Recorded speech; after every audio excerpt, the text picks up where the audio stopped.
Muy buenos días, tengan todas y todos ustedes bienvenidos a este diplomado de pensamiento crítico electoral. Estamos en la última sesión de este diplomado y además trabajando sobre el tema relacionado con el taller de desarrollo de habilidades de pensamiento crítico.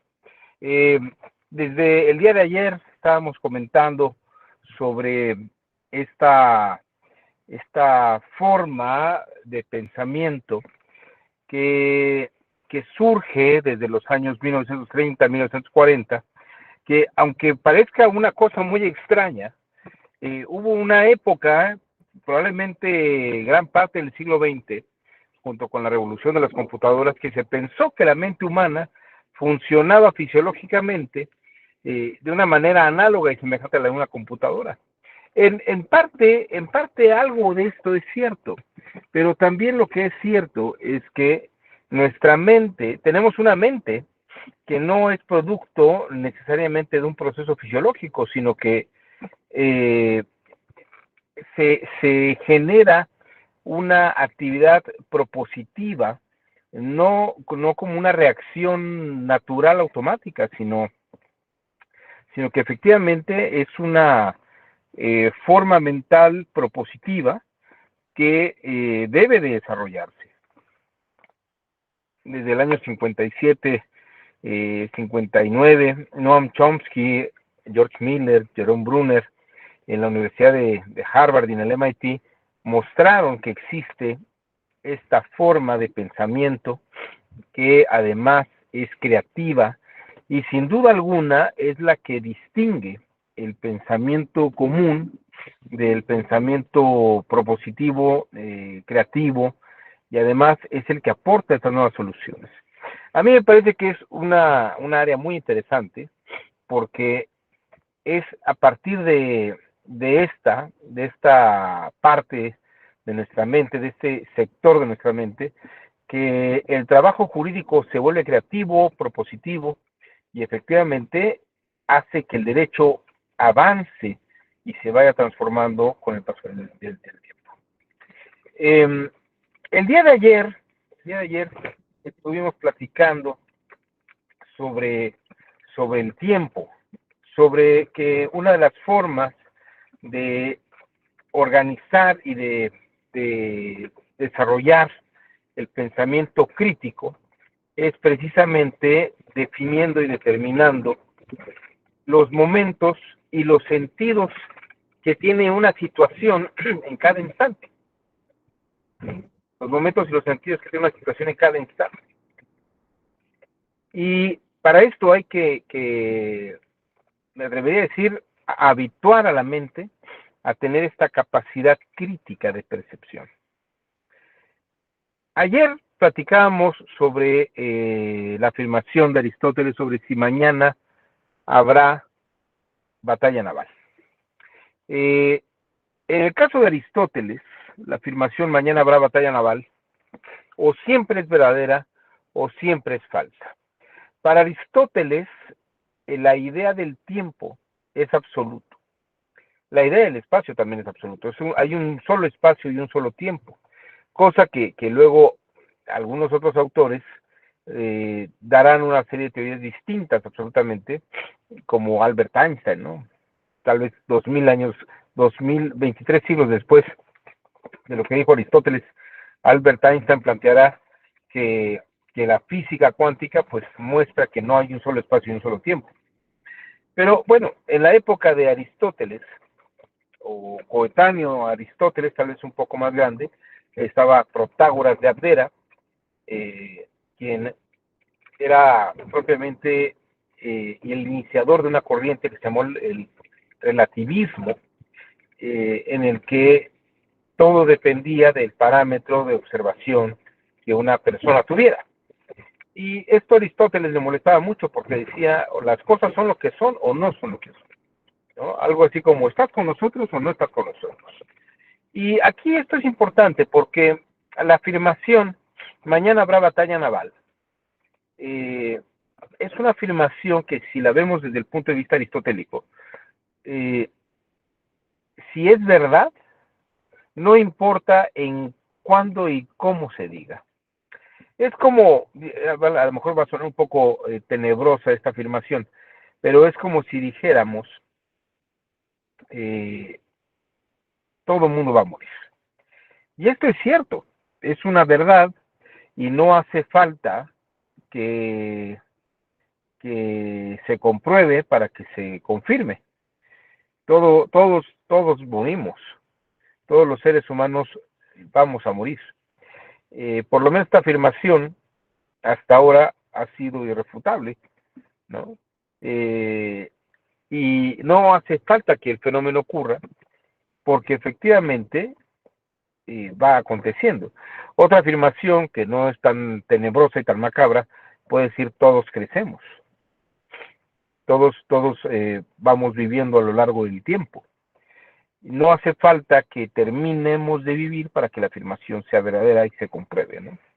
Es decir, para Aristóteles hay verdades absolutas, independiente del momento en el que se están afirmando. Independientemente del momento en que están afirmando. Y por el otro lado, decir que, por ejemplo, el caso de mañana habrá batalla naval. Si al día siguiente hay batalla naval y yo dije que era verdad el día de ayer, pues es que siempre fue verdad. Y si al día siguiente no hay batalla naval, quiere decir que desde el día de ayer, siempre fue falsa esa afirmación. Esto es Aristóteles. Y si ustedes quieren saber por qué Aristóteles pensaba eso, en realidad todos los griegos pensaban eso. Todos los habitantes de Atenas tenían esta idea, por lo menos los habitantes que tenían este origen religioso griego, porque pensaban que el universo estaba terminado, era absoluto y no podía tener mutaciones ni cambios. Es decir, había una naturaleza y las cosas son lo que son, y como diría nuestro subsecretario de Salud, López Tagatel, las cosas son lo que son o no son lo que no son, ¿no? O son lo que no son, ¿no? O sea, como los tapabocas sirven para lo que sirven y no sirven para lo que no sirven, ¿no? Bueno, en el caso del pensamiento semítico contemporáneo, y esto un poco, para que tengan ustedes un poco la referencia de tiempo, en la época en que vivieron los filósofos presocráticos, que es hacia el 600 antes de Cristo, esa es la época en que coincide la aparición en el mundo hebraico, en el Antiguo Testamento, en la presencia del profeta Isaías, por ejemplo, ¿no? Los profetas del Antiguo Testamento coinciden históricamente con los pensadores presocráticos del mundo griego, tales de Mileto, Anaxímenes, Anaximandro, Heráclito de Éfeso, todos ellos.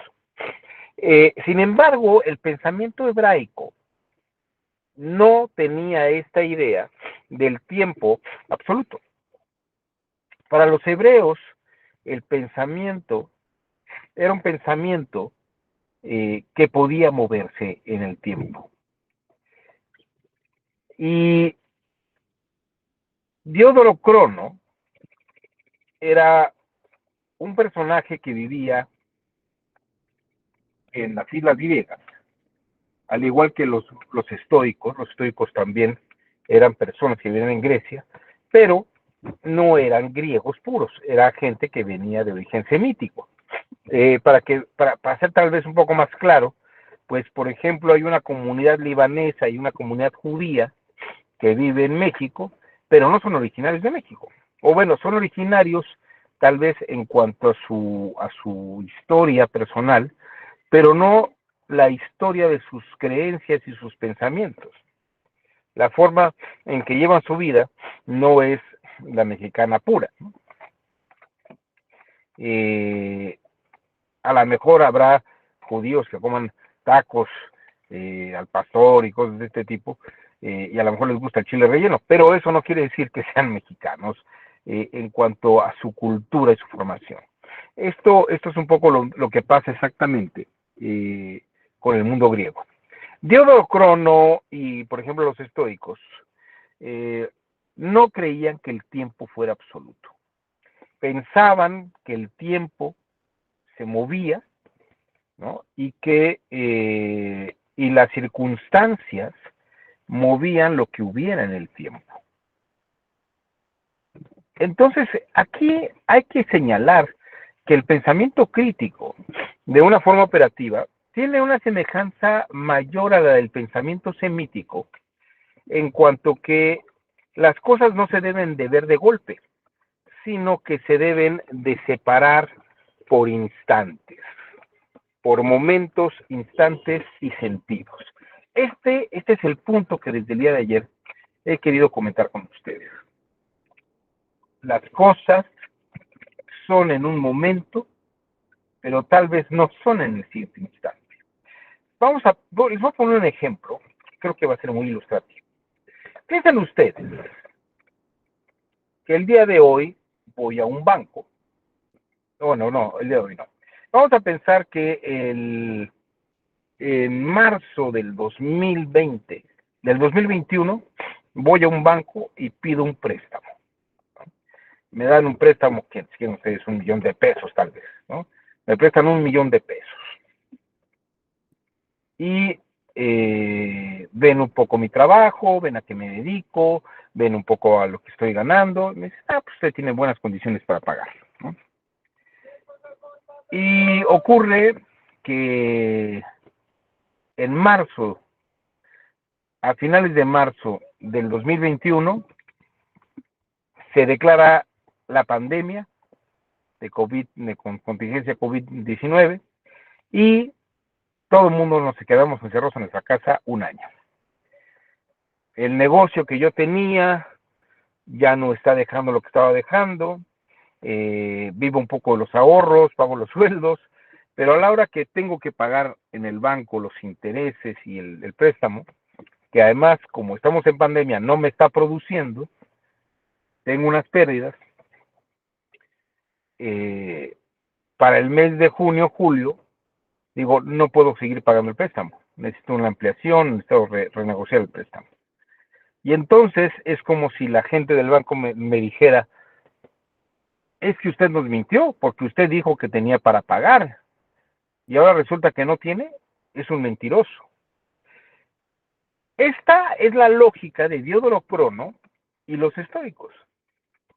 El 1 de marzo, o los primeros días de marzo que pido el préstamo, las condiciones que tengo me permiten tener una posibilidad de pagarlo perfectamente y tener un sueldo maravilloso, o una entrada de dinero maravillosa.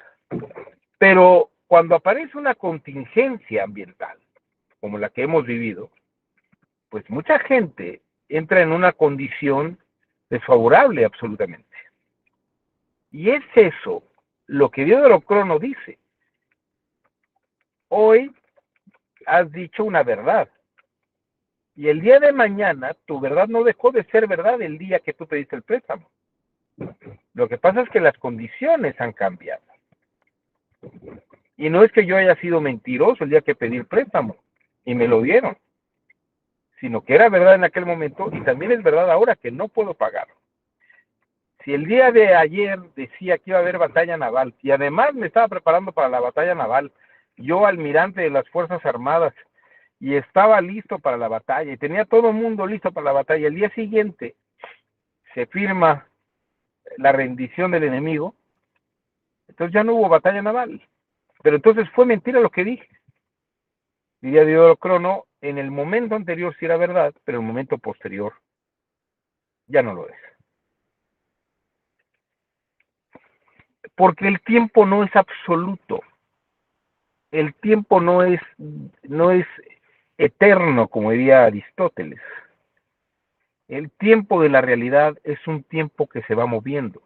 Por eso los hebreos tenían esta palabra que les mostré ayer, la palabra kishot. La palabra kishot es verdad evolutiva. Es lo que creemos en un momento determinado, en un momento específico. El mundo jurídico y el pensamiento crítico jurídico está precisamente en establecer qué cosas sí tengo en qué momento, qué cosas no tengo en otro momento, y cómo se va desplazando esta condición de verdad y de realidad. Este es el punto clave. Y vamos a hacer ahora unos ejercicios. Vamos a hacer un par de ejercicios. para ir precisamente entendiendo esta característica.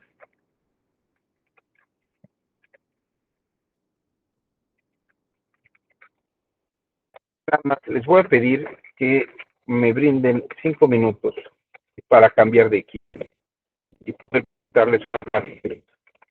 Voy a hacer un breve receso de 3 minutos, 5 minutos en otro equipo y puedo presentar estas láminas. Por favor, no se vayan, regreso en unos minutos.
Muchas gracias por su paciencia. Bien, estábamos platicando sobre este ejercicio, pues bueno, sobre unos ejercicios que vamos a empezar a hacer ahora para adentrarnos en este tema de los tiempos y los sentidos.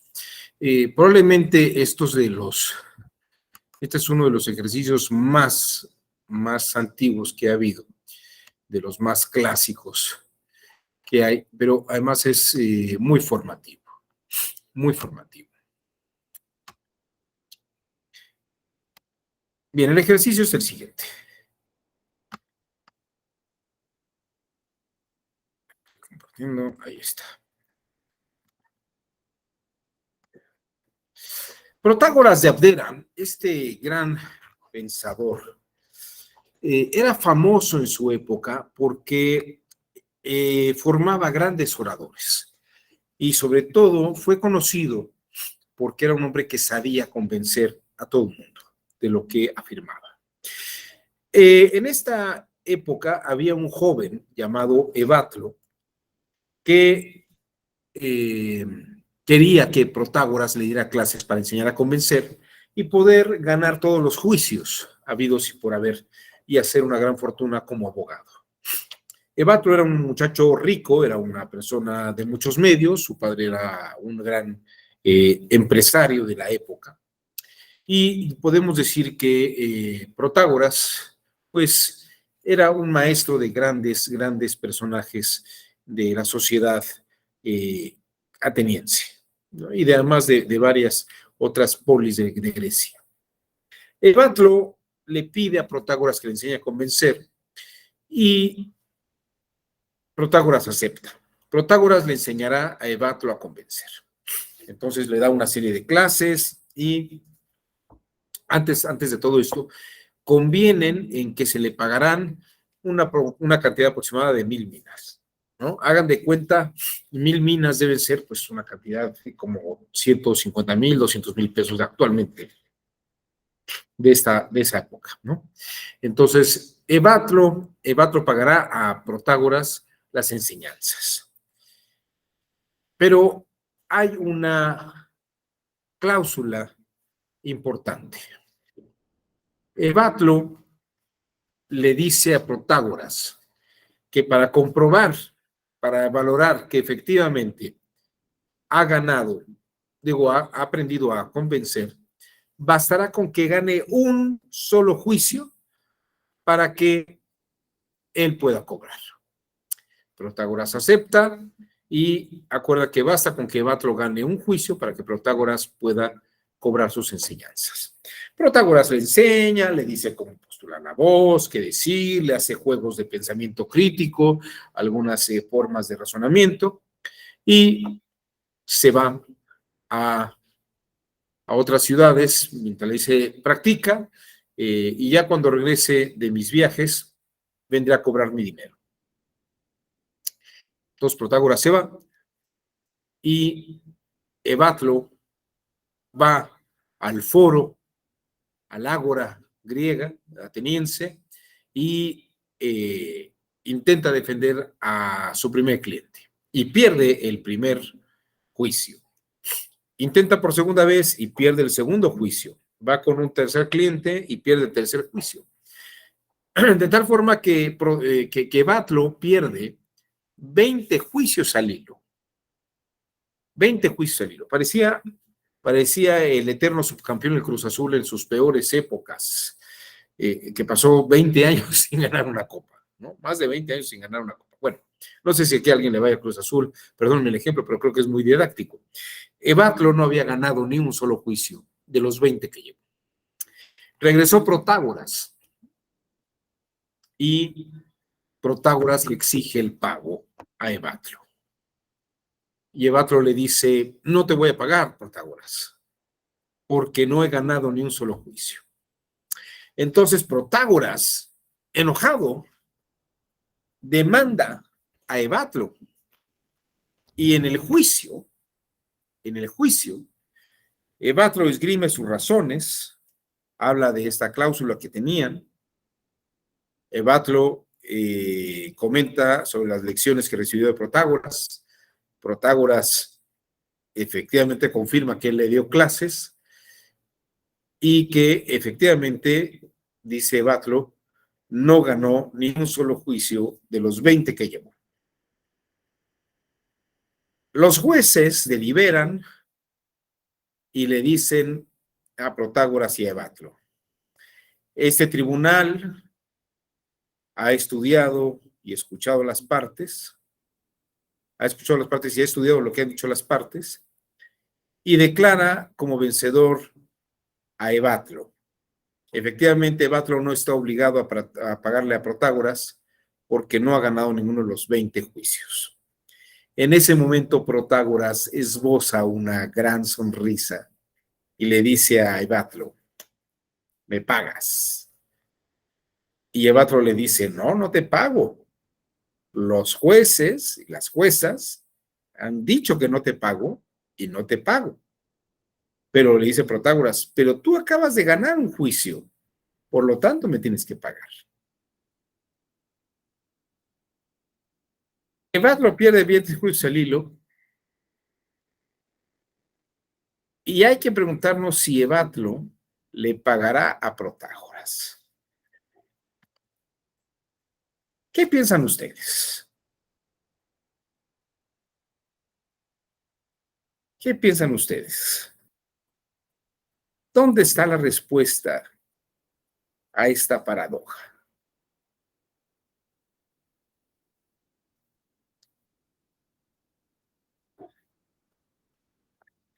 A ver, Fabián, levantaste la mano. Adelante, Fabián, te escuchamos. A ver, yo creo que de pagarle, pues no, creo que no le va a pagar por un tema de obstinación para no hacerlo. Al final del día, él va a agarrar y va a decir: a ver, tú no me ganaste juicios propios. Ahora, ay, no, creo que no es en la practicidad. Ese, en el hecho consumado, una vertiente sí ganó un juicio, porque fue utilizado. Al final del día fue una herramienta para poder ganar un juicio que no ganó directamente. O sea, digo, como dicen bien los abogados, al final del día la esencia era una. Teníamos que llegar a ese punto y se llegó, no importando cuáles fueran las condiciones para llegar a él, ¿no? Entonces, ahora sí que aquí va a depender, todo depende de los involucrados. El que tiene que pagar, pues va a decir que no, pues porque no lo ganó bajo las condiciones que uno dice, ¿no? Que precisamente, como usted puso ahorita el ejemplo del fútbol, cuando uno pierde una apuesta, por poner un ejemplo de la barba, vamos a apostar la barba y entonces si pierde me quito, me lo voy a quitar. Entonces yo no me quito la mitad, pues me quité la barba, ¿no? Nunca dije que me la tenía que quitar toda. O sea, uno va adecuando, a veces conforme a las conveniencias, va adecuando los argumentos para poder irnos acomodando y decir: bueno, yo ya te cumplí, ¿eh? O a veces es como cuando decimos: no te mentí, simplemente no te lo dije, que no es lo mismo. Y en el sentido realista es verdad, ¿no? O sea, el que no digamos las cosas no es mentir, aunque estamos ocultando algo. O sea, insisto, son los argumentos que se dan para poder ocultar o transgiversar una verdad, ¿no? ¿Cuánto? Okay. Oye, Fabián, nada más por pura curiosidad, porque hablaste ahorita de una forma muy desdeñosa para los abogados. ¿Tú no eres abogado de profesión?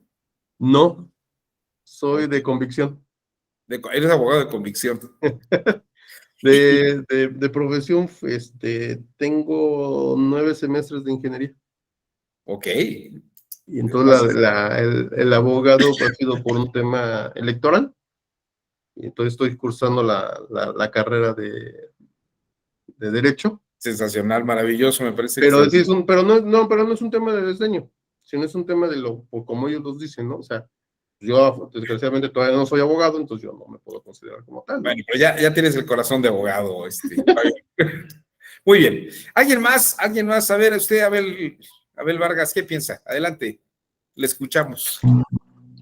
Gracias, doctor. Yo creo que en este caso, Pitágoras finalmente sí ganó. Protágoras. Ganó y perdió, sí, ganó perdiendo, ¿no? Esto creo que llegó a convencer y a demostrar a Evatlo que él sí sabía enseñar, que lo que le Ajá. enseñó, final de cuentas, tuvo efectos positivos. Que Evatlo a lo mejor no le va a pagar, porque a lo mejor no tiene dinero para pagar, pues 20 juicios y no ganar ninguno, pues yo no sé dónde podría sacar dinero para pagarle, ¿no? Pero él demostró tanto a Evatlo como al jurado de que él tenía razón, era un extraordinario maestro que podía enseñar a convencer y a ganar. Ok, pero entonces, ¿qué hacemos, Abel? ¿Pagamos o no pagamos? ¿Cobramos o no cobramos?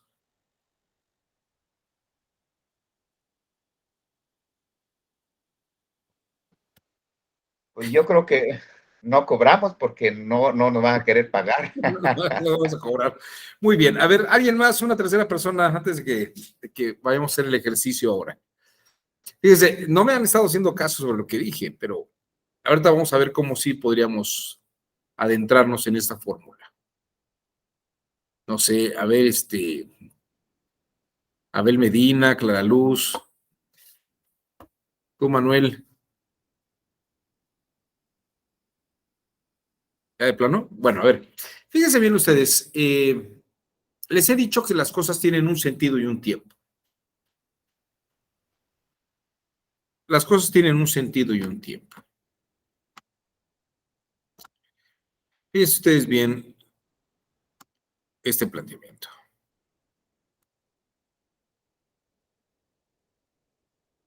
Protágoras le enseñó a Evatlo a convencer.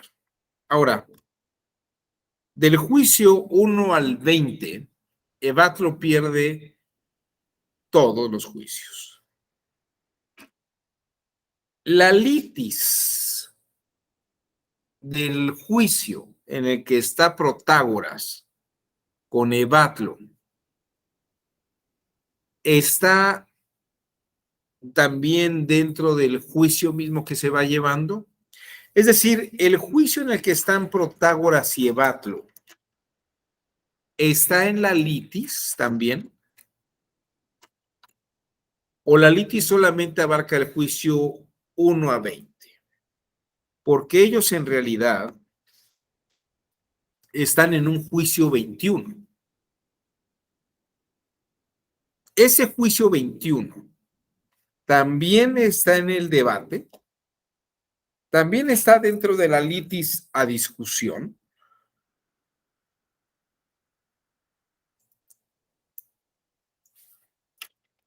A ver, ¿qué piensan ustedes? Debería, ¿no? Digo, al final del día nunca dijeron un número, o sí, que me haya perdido yo, pero según no fijaron un número, dijeron gana un juicio. Así es, Fabián, pero cuando estás en un proceso, hay una cosa que es definir la litis del proceso, ¿no? O sea, ¿qué estás peleando en el juicio? No sé si me estoy explicando.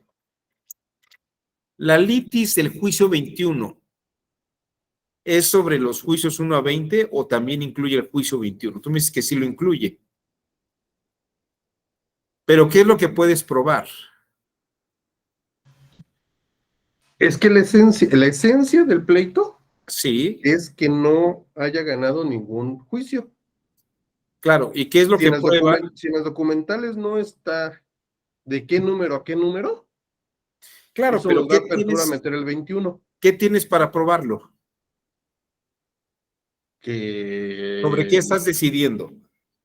que se haya ganado, que si pudo haber ganado un juicio, no ganó un juicio. ¿Y cuáles son tus pruebas? Que sigo siendo abogado y entonces sigo participando en los juicios.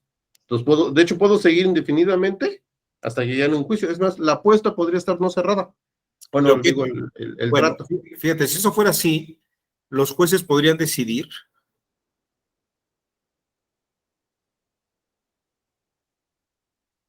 Ajá. ¿Sobre qué Perdón. están decidiendo los jueces? Pues es que tendrían que decir, es que en algún momento hasta podríamos caer en el absurdo de que el juez se pueda declarar incompetente porque no hay materia para decidir, porque todavía no acaban. Eso todavía no ocurre. Ningún juez puede declararse Pero incompetente, Fabián. Aunque los hay, fíjate que lo que es curioso es que muchos jueces deberían declararse incompetentes y no lo son. Abel, te escuchamos.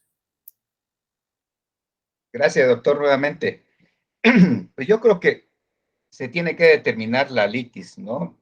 Así es. Y dentro de las pretensiones, dentro de las pretensiones que Pitágoras haya elaborado para reclamar, pudo haberse fijado en esa parte, ¿no? En materia civil, por ejemplo, cuando se cobra algún título de crédito, se cobra la suerte principal, se cobran los intereses y los que se vayan generando hasta culminar el juicio. Es decir, que en este aspecto, si Pitágoras dijo que su pretensión era cobrar, porque después de haber asesorado y haber llevado 20 juicios y los subsecuentes que sigan, no le ha pagado, pues sí tiene derecho a cobrar. Tiene derecho a cobrar. ¿Qué tipo de condición, Abel, existe en este caso del juicio? ¿Es una condición de qué tipo? No podríamos decir que son cosas supervinientes, cosas desconocidas, ¿no? Es una condición suspensiva, Así es, porque basta con que gane un juicio para que pueda cobrar. así es. Ahora, ellos están en un juicio que tiene que resolverse, pero el resultado del juicio está dentro de todo el bagaje de pruebas y elementos sobre lo que se va a juzgar.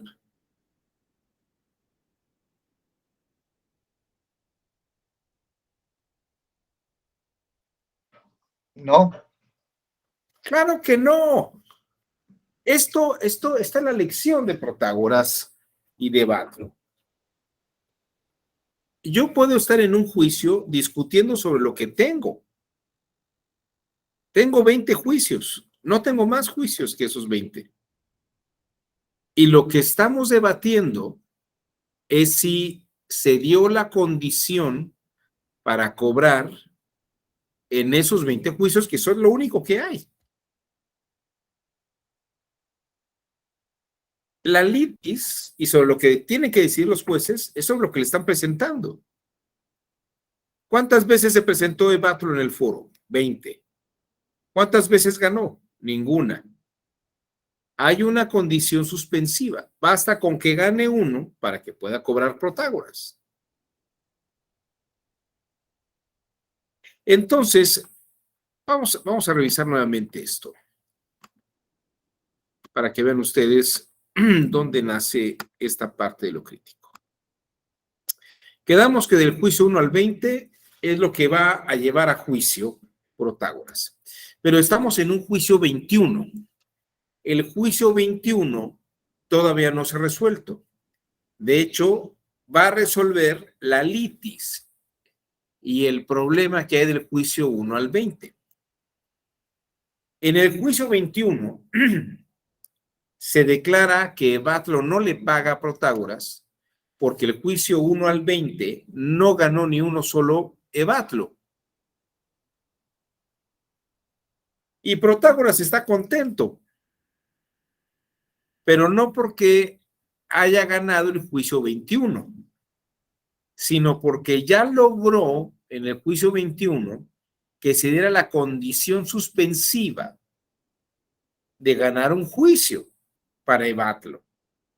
Entonces lo que tendría que hacer Protágoras es irse a un nuevo juicio 22, donde la litis y lo que se va a pelear no son los juicios 1 a 20, sino el triunfo del juicio 21.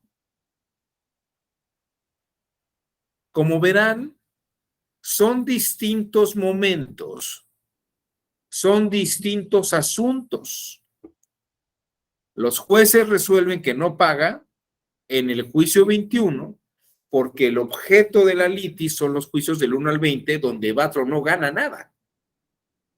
Pero ya una vez que gana en el juicio 21, Protágoras tiene que moverse a otro momento y a otro instante para poder reclamar que ya se dio la condición suspensiva. En el juicio 21 Evatro gana, pero en el juicio 22 Protágoras ganará.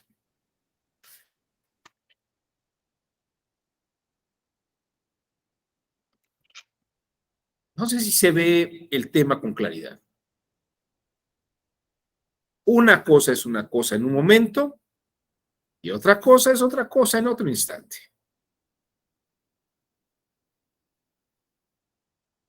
¿Qué estoy peleando aquí y ahora? ¿Quién ganó esto aquí y ahora? Pero a partir de lo que ganaste tú aquí y ahora, yo puedo ganar en otro instante, en otro aquí y en otro ahora. Vamos a hacer otro ejercicio. Vamos a hacer otro ejercicio.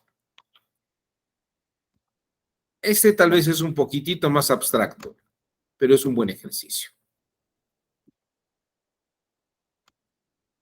Es un ejercicio que se daba en la Roma imperial. Y es un ejercicio que venía desde la Grecia clásica. Y se decía que con esto se enseñaba a razonar a los juristas. Esto se llama el dilema del mentiroso. El dilema del mentiroso dice, yo siempre digo mentiras. La pregunta es, ¿esa afirmación es verdad o es mentira? Yo siempre digo mentiras. Esto que estamos diciendo es un poco como la cinta de Moebius, que es la que ustedes ven allí. Y ahorita les voy a platicar un poco de ella. Pero bueno, yo siempre digo mentiras. ¿Es verdad o es mentira? O depende del color del cristal con el que se mira. A ver, opiniones. Vamos a ver. Aquí la voy a anotar acá. Lo bueno que me metan aquí es... Yo siempre digo mentiras. Mentiras. Me enamoraste a base de mentiras. A ver, ahí está. Claro, tienen que estudiarla como si la estuvieran diciendo ustedes. Yo siempre digo mentiras. Adelante, Fabián. De hecho, empecemos que el amor es una mentira, ¿eh? Es una Híjole, reacción, sí, es una reacción cada quien habla como le va en la feria. que tiene el cuerpo. Es una reacción química que tiene el cuerpo. Científicamente comprobado. Bueno, hay de amores, ¿no? Y hay amores que matan. Pero bueno. Hay un artículo de Carlos Llano, un filósofo empresario mexicano, que salió en los años 70, creo, en la revista Istmo. Tiene como 7, 8 formas de hablar del amor, porque no es lo mismo el amor erótico que el amor filial, que una cosa que llaman ágape, que, bueno, en fin, creo que hay varias formas de amor. Creo que el biológico es uno de tantos. Así es, pero bueno, pues es mentira. Porque él siempre miente. Yo siempre miento. ¿Dices que es mentira? Sí. Ok, fíjate Porque que sí, desde mi punto de vista va implícito el tema, o sea, está ajá. implícitamente le está diciendo una mentira. Ok, Porque vamos si a no, pensar que es mentira. perdón, porque si no, entonces no siempre es mentiroso, porque hoy sí estaría diciendo la verdad. A ver, otra vez, esto que es importante. Es que cuando yo digo, yo siempre soy mentiroso, Sí. No, yo siempre digo mentiras. siempre digo mentiras, perdón, Sí. el siempre, pues es siempre, pues, o sea, Así es. no hay una excepción. Y si hay una excepción, entonces ya no se cumple la primera, que es siempre. Así es. Entonces ahí es, por eso es que es mentira. Ok, ahora, fíjate qué interesante. Si es mentira, entonces es verdad que siempre dice mentiras. Es un tema, ¿cómo se llama? Un infinito. Se me olvidó Una ahorita el nombre, paradoja. pero sí hay un nombre para eso. Es como la cinta de Moebius. No sé si te fijas, precisamente por eso les puse la cinta de Moebius ahí.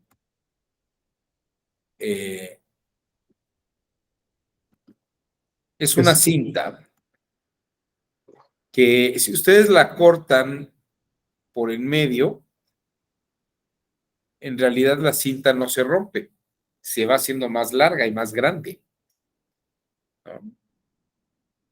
Eso es lo interesante de la cinta de Moebius. Hagan el experimento en su casa y si tienen niños es muy interesante. O sea, no la cortan a la mitad, sino la cortan desde el medio, como siguiendo el camino, y en esa forma la cinta de Moebius se va haciendo más grande. Es como un eterno devenir. Ahora, fíjense que el dilema es interesante porque vamos a pensar por el otro lado. Si fuera verdad que siempre dice mentiras, entonces es una mentira que siempre diga la verdad, porque por lo menos ha dicho en esta ocasión una verdad. ¿Cierto? ¿Cómo resolvemos el dilema del mentiroso? A ver, piensen ustedes lo que platicamos de Evatlo y de Protágoras.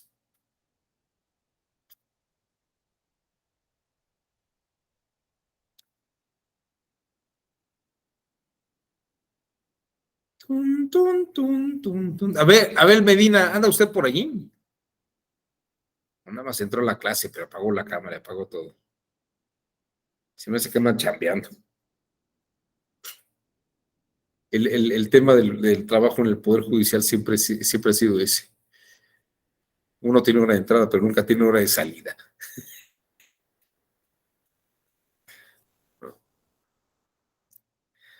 Bueno, a usted, Manuel Lemba, ¿qué le parece? A ver.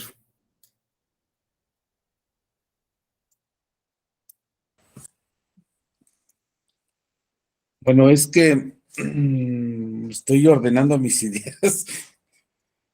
Cuando digo ordenando mis ideas, es decir, estoy haciendo un ejercicio, diríamos, de encontrar como respuestas Sí, ante los ejemplos de algo que, de algo que, que pareciera como que en la vida cotidiana no nos percatamos. Y yo creo que ahí es donde está el punto nodal de del pensamiento crítico, ¿no? De visualizar aquello que pareciera como que ya es ay, ¿cómo diríamos? Como que ya es algo dado, pero que por sí mismo hace falta como que mayor búsqueda para encontrar, diríamos, que la verdad. Bueno, no sé si me estoy dando a entender sí, en claro. este contexto. Ahora, en cuanto a la parte que estaba señalando ahorita el dilema del mentiroso, o que se estaba comentando el dilema del mentiroso, bueno, veo, y es en la parte que estaba atorado, si desde el momento en que se absolutiza de que yo siempre soy mentiroso y al decir la verdad en ese momento, quiere decir entonces que que tanto la verdad como la mentira entonces no es absoluta, va a ser Así es. relativa, va a ser relativa. y va a depender del contexto en que se vaya moviendo, ahora diría yo ahí, moviendo la realidad. Pero esa realidad, tanto en lo físico como en lo social, entonces, ¿cómo diría? Valga, pues la realidad diríamos, existe como tal. Diríamos que eso sí podría ser como absoluta. Solamente es el pensar del hombre el que le va a dar la condición de verdad o no le va a dar la condición de verdad. Bueno, valga, como que hay un asunto de que, como que no me estoy, bueno, como que, como que no, Sí va no, cachando el tipo, digo, sí va cachando la idea. Déjeme echarle una ayudadita, Manuel. Si me han estado haciendo caso en lo que he dicho de los tiempos y los sentidos, y desde ayer, piensen ustedes en este ejercicio budista de que la mente se está moviendo, no está fija. Y nosotros tenemos que definir en un tiempo, en un sentido, lo que la cosa es. Fíjense esto, y esto es lo que dice Jean-François Lyotard, del que les platicaba yo el día de ayer. Son las 10 de la mañana con 6 minutos y tal vez 3 segundos. Si yo digo que esta frase, yo siempre digo mentiras, es mentira, a las 10 con 6 con 3 segundos es mentira. Pero luego digo, bueno, y si es mentira, yo siempre digo mentiras, entonces eso es una verdad. Pero eso ocurre a las 10 de la mañana con 6 minutos y 15 segundos.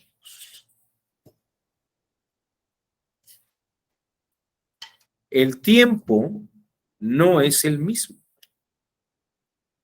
Por lo tanto, el sentido es diferente. Y puede serlo. Esto es como el juicio 21 y esto es el juicio 22. Cada cosa en un instante. Cada cosa en un instante. Cuando estamos, por ejemplo, oyendo las narrativas de una persona que dice, ocurrió tal cosa, dime exactamente qué pasó. De tal momento a tal momento, esto. Pero luego pasó esto. Y luego esto de acá, esto de acá, esto de acá. El pensamiento crítico no lo ve todo de golpe. Por eso, esto es muy interesante. Si ustedes se dan cuenta, hemos tenido una educación muy aristotélica y muy griega, en el sentido que vemos todo como de golpe. Pensamos que el juicio 21 y el juicio 22 y todo, del juicio 1 y 20, todo está ocurriendo en un solo instante. Así lo pensamos. Por eso nuestro pensamiento entra en esas paradojas. Cuando pensamos que es verdad y es mentira, lo vemos todo como si fuera un solo instante y no. Esto es como cuando vemos el cubo o el hexágono en un tiempo y en un sentido. Una cosa es una cosa en un tiempo, en un sentido, y otra cosa, esa misma cosa puede ser otra cosa, pero en otro momento, en otro sentido. En un primer momento es un hexágono, en un segundo momento es un cubo. Es como si hiciera un diagrama de flujo, Fabián. Es como si hiciera un diagrama de flujo. Y todas las opciones, la opción A y la opción B, las consideraban como que ocurren simultáneamente. Y luego de la opción A y la opción C tengo C y D, y de esta tengo E y F. Cada cosa va a ocurrir en un momento, pero no puede ocurrir todo simultáneamente. porque sería contradictorio. Esto es precisamente pensar que de una manera crítica. Ver qué ocurrió. Esta secuencia de hechos es exactamente igual que diagramar una secuencia en un flujo. Cuando hacemos un diagrama, decimos, primero pasó esto y luego tiene que pasar esto o esto. Si no esto o esto otro. Y luego esto o esto otro. ¿De acuerdo? Porque si no, entramos en una paradoja.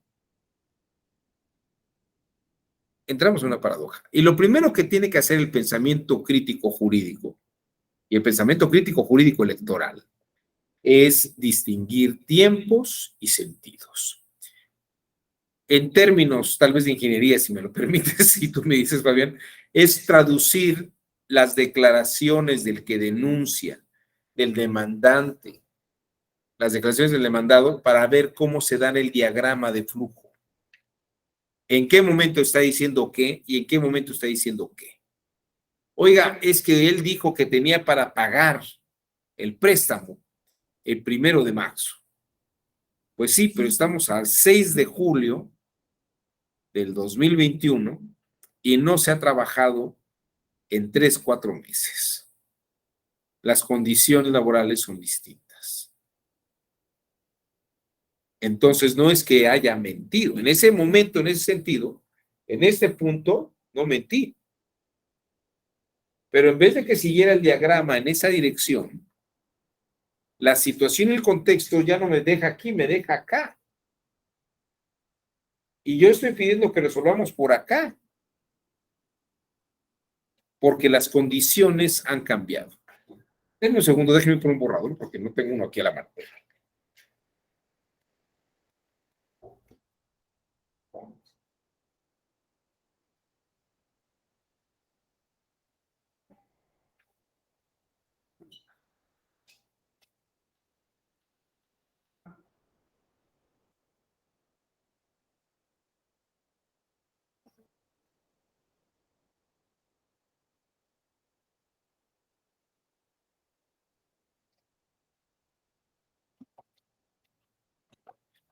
Bueno, no encontré borrador, pero encontré un poco de papel.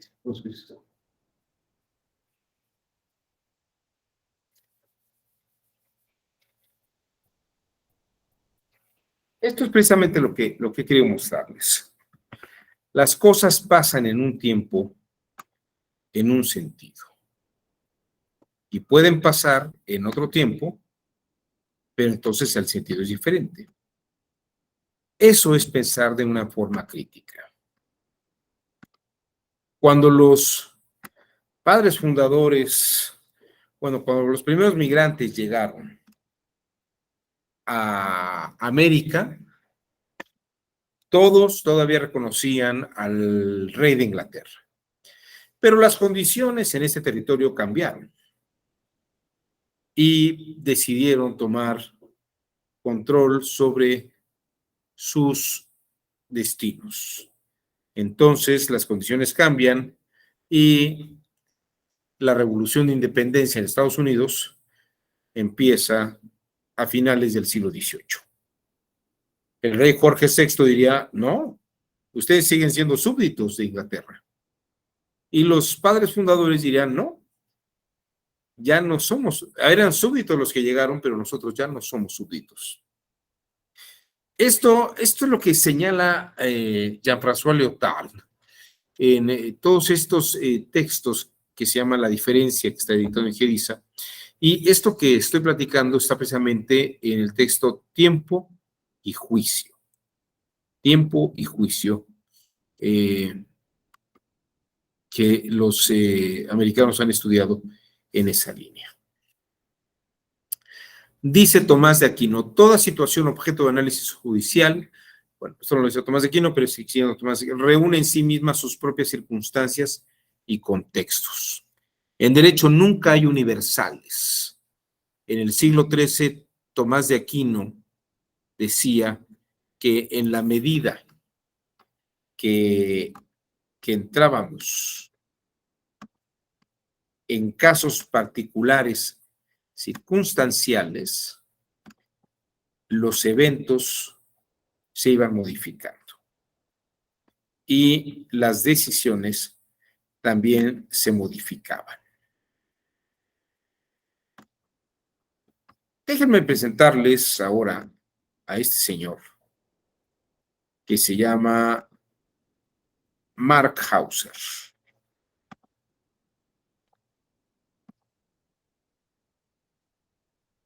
Mark Hauser es un psicobiólogo, o sea, no solamente psicólogo, sino que además ve la psicología general a partir de condiciones biológicas, que escribió un libro muy interesante, creo que está agotado, pero si tienen la oportunidad de comprarlo, cómprenlo. Se llama La mente moral. Y es muy interesante, tiene un capítulo, o varios capítulos tratando de este tema, sobre qué es lo que pensamos que debe ser correcto.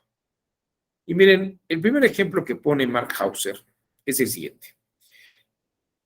Vamos a pensar que alguno de ustedes va en este tranvía aquí y va a una alta velocidad. El tranvía viene de bajada y no trae frenos. Ustedes ven que el tranvía en el riel que va puede matar a 5 personas que están descansando en la vía. Ellos no se han percatado que viene el tranvía, pero están descansando en la vía porque parece que sienten un calor en una zona muy fría y les gusta, o más bien hace mucho calor y los rieles y sienten que son un poco fríos y eso les ayuda a refrescarse la espalda, ¿no? Ellos deciden acostarse ahí. Y otra persona que va con ellos también quiere refrescarse, pero no quiere tener a nadie al lado. Entonces se va a una vía paralela un poco más allá. No pueden detener el tranvía. El tranvía va derecho a matar a 5 personas. Pero ustedes tienen la posibilidad y la opción de mover la palanca y hacer que el tranvía, en vez de que aplaste a 5 personas, aplaste una sola. Pueden tal vez tomar la opción de no tomar nada, ¿no? Pero vamos a pensar que están en esta situación. ¿Qué harían ustedes?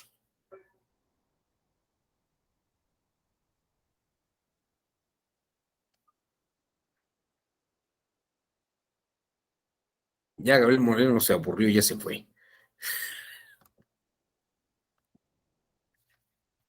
Fabián, te escuchamos. Vamos. Dejarlo sobre las 5 personas. Tú vas sobre las 5 personas. Sí. ¿Por qué razón? Es el bien mayor. Vamos por el bien mayor. Al final del día el tren puede traer pasajeros, puede estar lleno. Y entonces si le cambiamos el rumbo se puede descarrilar. Y entonces Bueno, estás asumiendo que va lleno el tranvía. claro. Pues es que eso no está en el ejemplo ese tema. Tenemos que asumirlo. Tienes razón, sí es cierto, no lo dije. No, bueno, va vacío el tranvía. El tranvía va vacío. No, por el de uno. Por la de una persona. ¿Ya lo cambiaste a una persona? Sí, no, sí, bajo esa lógica, sí. Pero fíjate, ¿qué fue lo que dijiste ahorita? ¿Cuál era el principio? ¿Perdón? ¿Qué principio dijiste que ibas a El bien utilizar? mayor. El bien mayor. Fíjate, el principio del bien mayor. Que además podríamos coincidir con el principio del mal menor, ¿no?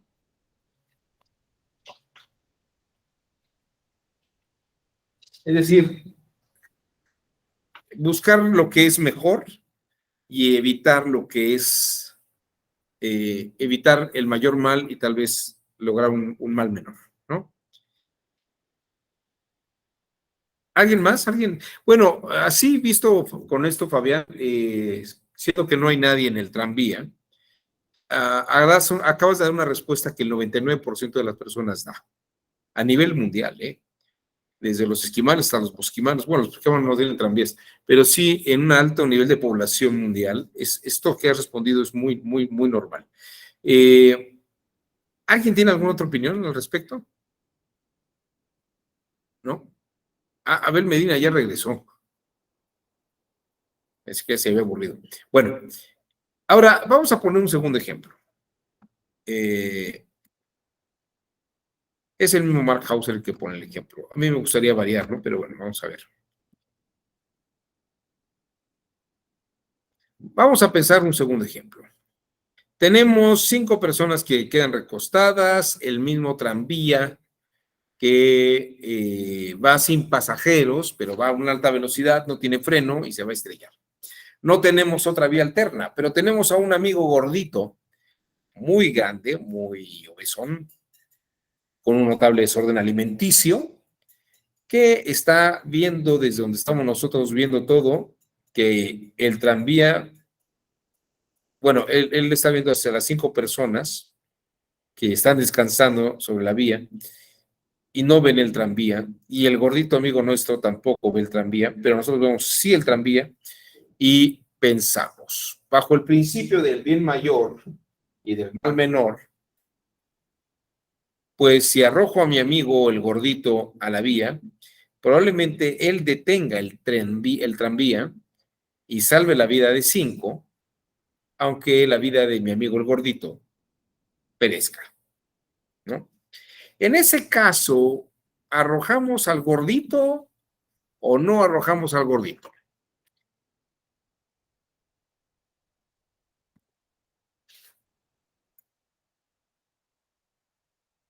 ¿Arrojamos al gordito o no arrojamos al gordito?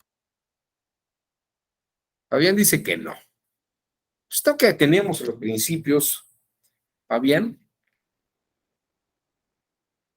Es que, a ver, de entrada, no es que me raje de mi opinión, de la pasada. Pero al final del día, en el primer caso, pues también podría pasar que si se descarrila, podemos llevarnos a todos, a los 6. O sea, no hay una ciencia cierta, no hay una probabilidad exacta, no hay una probabilidad exacta para que nos diga que el cambiarlo de carril solamente es para matar a uno, ¿no? Ok, vamos a considerar que eso es posible, sí. Pero en el segundo caso, tampoco hay una probabilidad exacta que el gordito sea el hombre araña y que lo vaya a agarrar y que no vaya a pasar sobre los 5. O sea, al final del día puede pasar que se vaya sobre el gordito y se lleve a los 5 y que hasta descarrile y se lleve la maquinaria y el conductor. O sea, no hay una certeza del 100%. Pero hay una probabilidad. Pero pues, ¿para qué te arriesgas a una probabilidad que no es cierta, no? Y tal vez el sacrificio es en vano. A ver, otra vez, ¿qué fue esto último que dijiste? Que tal vez el sacrificio sea en vano, o sea, aventar al amigo, Ajá. no sirva de nada. Ok. O sea, porque si fuera una probabilidad al 100%, entonces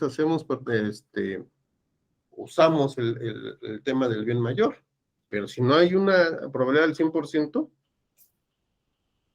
Bueno, nunca tenemos una probabilidad del 100%, ¿no? Pero, ¿qué decidirías hacer en ese instante? Tienes que decidir rápido. ¿Lo tiras o no lo tiras? yo no lo aventaré. Tú no lo aventarías. Abel, ¿tú qué piensas?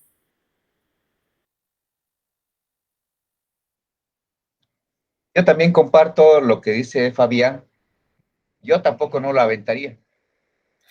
Bueno, En un momento dado saldría exactamente lo mismo gritarles a los que están acostados que se quiten a aventar al gordito. fíjense que esto es lo que decía Tomás de Aquino. Podemos tener principios. Vamos a quitar esta imagen. Vamos a quitar esta imagen y vamos a poner esta otra.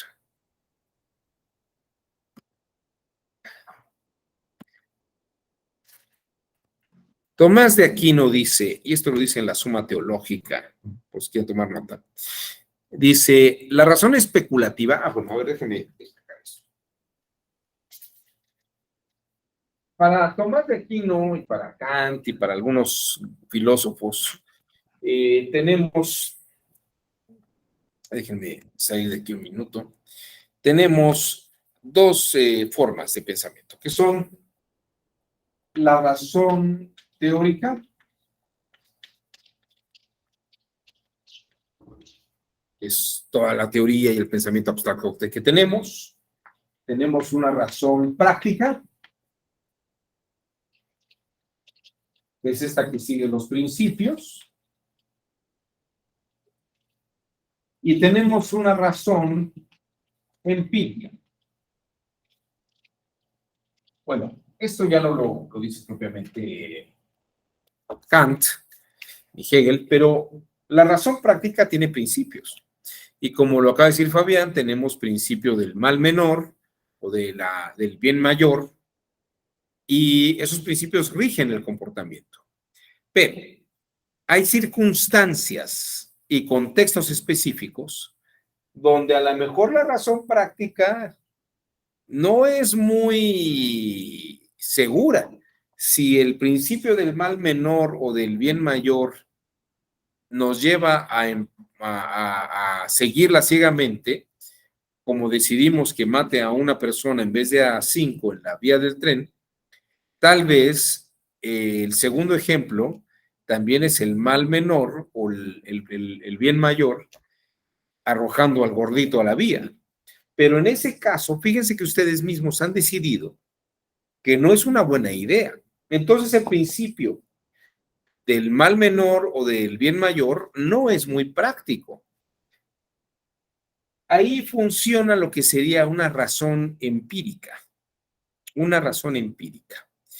Y déjenme mostrarles esto. Precisamente, Tomás de Aquino no habla de la razón empírica, pero se puede inferir que se trata de eso. La razón empírica es algo que menciona un filósofo alemán que se llama Edmund Husserl. Pero fíjense qué dice Tomás de Aquino. La razón especulativa, la razón teórica, trata principalmente sobre cosas necesarias, principios universales. Sus conclusiones particulares como sus principios comunes expresan verdades que no admiten excepciones. Ahora bien, la razón práctica, en cambio, se ocupa de cosas contingentes, de cosas que van pasando, como son las operaciones humanas. Y por eso, aunque sus principios comunes todavía encuentran cierta necesidad, hay principios comunes en la razón práctica, todavía se encuentra cierta necesidad cuanto más se desciende a lo particular. Tantas más excepciones hay. O sea, aquí hay todavía una necesidad de que los principios permanezcan. Pero cuanto más se desciende, o sea, entramos en la práctica misma a lo particular, tantas más excepciones ocurren. Así pues, en el orden especulativo la verdad es la misma para todos, acá arriba y todavía aquí con los principios, pero en el orden público, en el orden práctico, la verdad o rectitud práctica no es la misma a todos los niveles del conocimiento concreto y particular. Es decir, los principios funcionan en un nivel de abstractividad, pero a veces en las circunstancias prácticas hay que pensarlos de otra manera. Y eso es precisamente, tal vez lo que llevó a Michel Foucault, muchos años después, a hablar sobre microfísicas o circunstancias particulares. Tiene un libro que se llama Microfísica del Poder, donde dice que lo que es general, en cada caso particular se manifiesta de manera distinta. Cada cosa tiene su propia lógica. Cada cosa tiene su propia lógica. Entonces el pensamiento crítico distingue tiempos y sentidos. Esto en este momento, tal vez abstracto, pero ya en una circunstancia particular, tal vez arrojar al gordito no es una buena idea. Porque estamos en una circunstancia y en un contexto específico. Eso me parece que es muy importante, porque esto va distinguiendo y dándonos parámetros distintos de todas y cada una de las cosas. Esto es pensar críticamente. El pensamiento crítico ve circunstancias y contextos, ve parámetros particulares y especiales, ve hechos específicos, razonamientos específicos. Esto es lo que le va dando valor a todas estas circunstancias y todos estos ejercicios.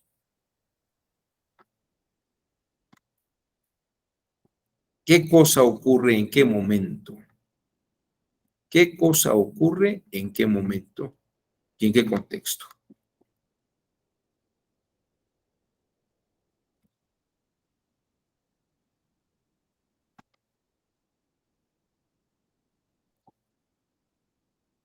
Michel Foucault tuvo un gran amigo que fue Gilles Deleuze. Aquí está Gilles Deleuze a la derecha, acá arriba junto a Foucault a su izquierda. En el año 72, en la revista El Arca, Gilles Deleuze entrevista a Michel Foucault y le dice, y llegan a una idea común en la que dicen que hay intelectuales específicos e intelectuales totales. El intelectual total piensa con principios teóricos y prácticos con principios en la práctica. Pero hay también intelectuales específicos o particulares que ven situaciones concretas específicas. Esos son los que tienen pensamiento crítico, en cuanto que saben que hay una serie de principios y teorías generales, pero a la hora de atender casos particulares, deben de comprender las circunstancias específicas de cada caso.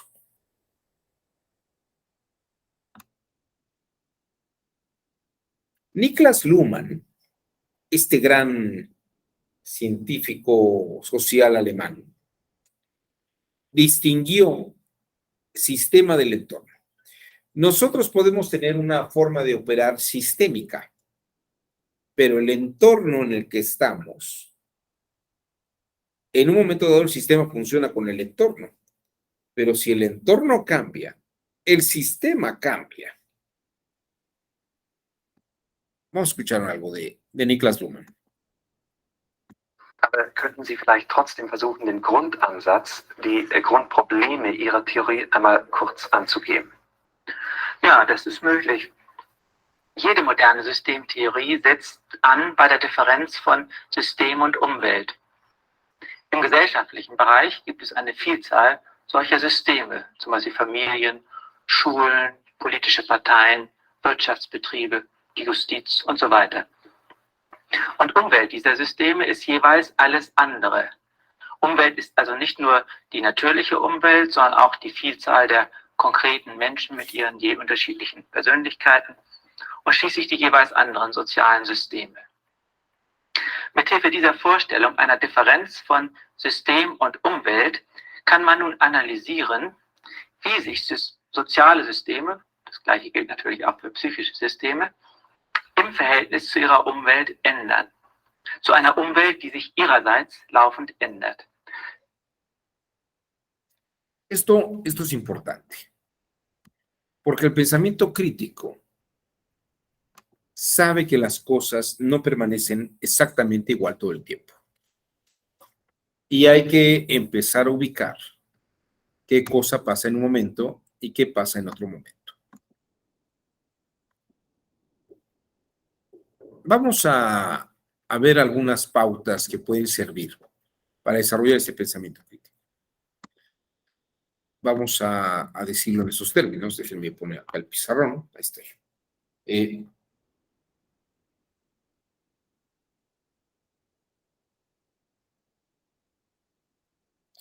Tal vez aquí lo primero que hay que señalar.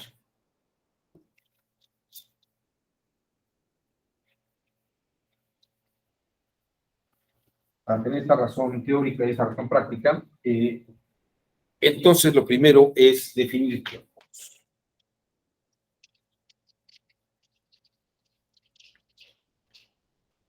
Definir los tiempos y definir los sentidos. Ahora, ¿cómo logramos definir los tiempos y los sentidos? Y aquí dice este pensador Julian Jaynes, algo que nos puede ayudar a todos y nos va a ayudar a ser más claros. Dice, para resolver un problema, hay que llevar a cabo la preparación del problema bajo ciertas categorías. Y hay que espacializarlo, hay que visualizarlo, hay que tener atención a los materiales de trabajo. Julian Jaynes dice una cosa que es muy importante. Hay que espacializarlo. Y es exactamente lo que ocurre cuando decimos algo así como, a ver, déjame entender, estabas tú aquí en tal lugar a tal hora, a las 11 de la mañana. Y luego oíste la puerta, bueno, y estabas haciendo tal cosa, viste, escuchaste un ruido, más o menos como a las 11:10. Y ocurrió que de pronto alguien ves que el vidrio estaba roto y eran como las 11:11.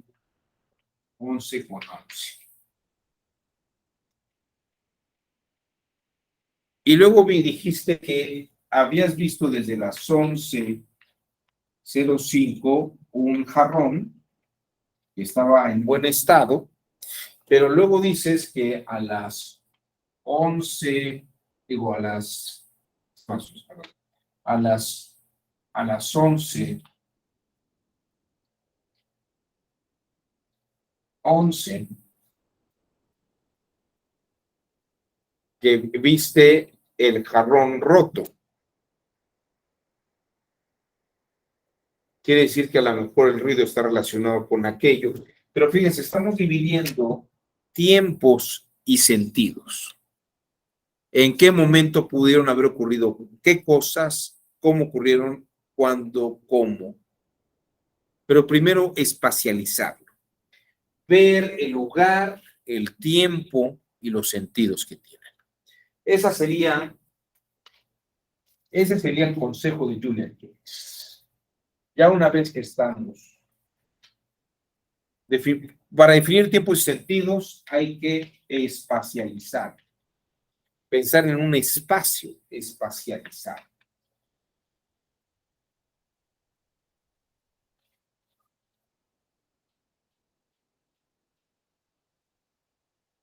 Espacializar, poner un espacio. Ver espacialmente el asunto. Espacializar. ¿No? Y ya una vez que quedó esto claro, vamos a volver a ver esta imagen.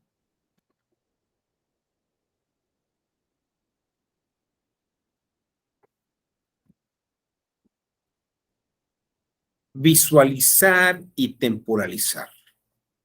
Esto es espacializar, visualizar y temporalizar. Viendo cómo cada cosa va tomando lugar.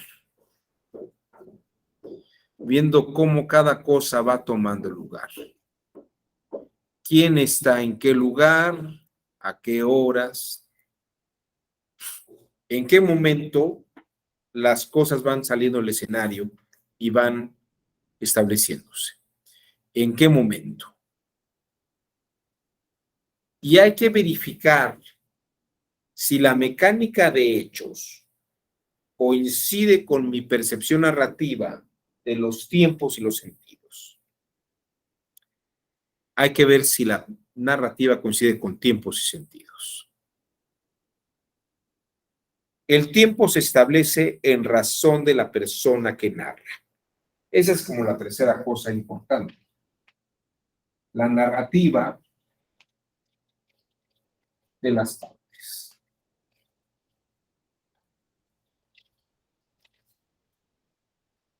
Una cosa es que yo espacialice y vea en qué momento van ocurriendo las cosas de acuerdo a lo que yo vi. Pero también tengo que ver por la narrativa de las personas, de las partes, en qué momento, en qué sentidos dicen ellos que ocurrieron esas cosas. Y fíjense que aquí es interesante, hay algo que decía el rabino Rashi, que era un rabino muy famoso, un talmudista muy famoso del siglo XI, de la era cristiana. Dice, la palabra presente significa presenciar. Entonces, su narrativa en la que están espacializando los eventos tiene que ser expuesta en presente para poder presenciar. A las 11 estaba en la casa. A las 11:05 pasé por un pasillo, por un corredor y vi,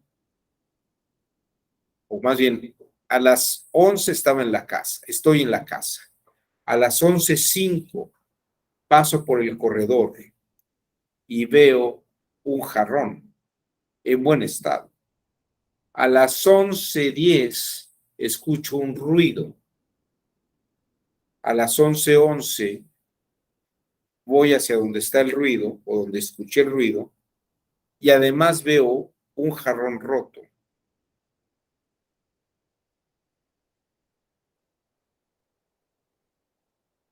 Pero en presente, estoy hablando en presente.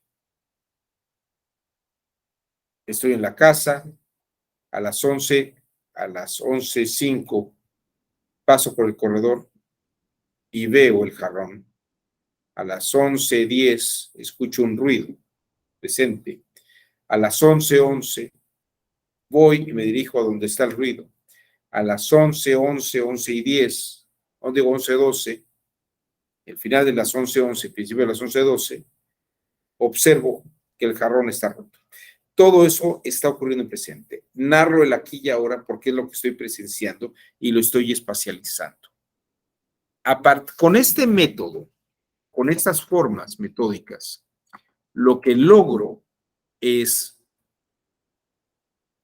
definir tiempos y sentidos de las cosas y a partir de eso no pierdo mi mente en movimiento confundiendo momentos y sentidos. Defino una cosa en un momento, otra cosa en otro momento y otra cosa en otro momento. De tal manera que puedo relacionar y establecer causaciones, momentos de actuaciones, el sentido de verdad de cada actuación en razón de su momento y su sentido. Para con eso, precisamente, ver si es posible o no es posible lo que se piensa para una situación concreta determinada.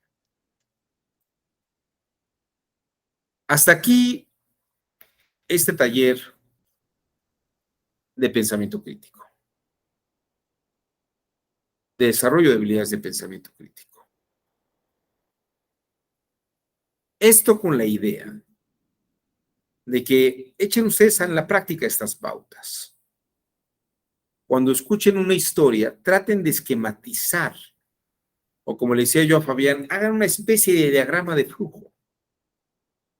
Y cada parte del diagrama es una frase que se narra sobre los hechos, ya sea que lo narran ustedes o que lo narra otra persona. Pero cuando ustedes están diagramando mentalmente estas estructuras, están evitando que la situación se salga de control. Lo que están haciendo es las situaciones reales, someterlas a una estructura de control lingüístico y de control visual. Y sobre eso, ver qué cosa es verdad en un momento, qué cosa es verdad en otro momento y cómo la verdad se va evolucionando y desplazando. No sé si hasta aquí tengan alguna inquietud. Yo sé que esto lo tienen ustedes que meditar, lo tienen que pensar, tienen que practicarlo. Es un ejercicio de práctica. Pero no sé si hasta este punto hay algún comentario, algo que quisieran ustedes comentar o preguntar antes de que nos vayamos. Tenemos todavía unos minutos. Emanuel, te escuchamos, Emanuel.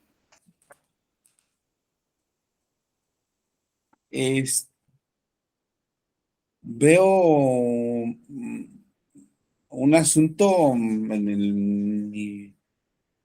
mí de manera particular, complejo, en el tenor de que a veces la herramienta filosófica te ha quedado como que un tanto